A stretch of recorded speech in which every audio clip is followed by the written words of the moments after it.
சாதாரணமா ஒரு பசும் பால் அப்படிங்கிறது இருக்குன்னா, அந்த பசுவினுடைய பால் என்பது மிகவும் சுத்தமான ஒரு விஷயம். அந்த பாலை அப்படியே உபயோகப்படுத்தாம, பாலையும் நெருப்பிலே அடுப்பிலே வைத்து நன்றாக எவ்வளவு தூரம் உச்சபட்ச கொதிநிலைக்கு செல்ல வேண்டுமோ அந்த கொதிநிலைக்கு எடுத்து செல்கிறார்கள்.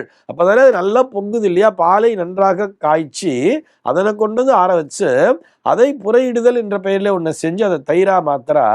அந்த தயிரையும் போட்டு என்ன பண்றா, அதோட விடுறாளா, போட்டு கடை கடை கடை கடைன்னு சொல்லி கடையிறா இல்லையா? அந்த தயிரை போட்டு எந்த அளவிற்கு அதை சிரமப்படுத்த முடியுமோ அந்த அளவிற்கு சிரமப்படுத்தி அந்த அளவிற்கு அதனை போட்டு கடை கடை என்று கடைந்து எடுத்தால்தான் அதிலிருந்து சிறிதளவு வெண்ணெய் என்பது கிடைக்கிறது.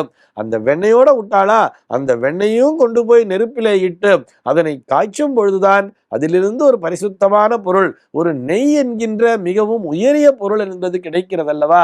இதற்கு காரணம் என்னன்னு சொன்னா, அந்த நெய் என்ற பொருள் கிடைக்க வேண்டும் என்று சொன்னால் அது பாலாக இருக்க வேண்டும். பால் போல் மனது வெள்ளை மனதாக இருக்க வேண்டும். அந்த வெள்ளை மனம் என்பது உன்னிடத்திலே இருக்கிறது.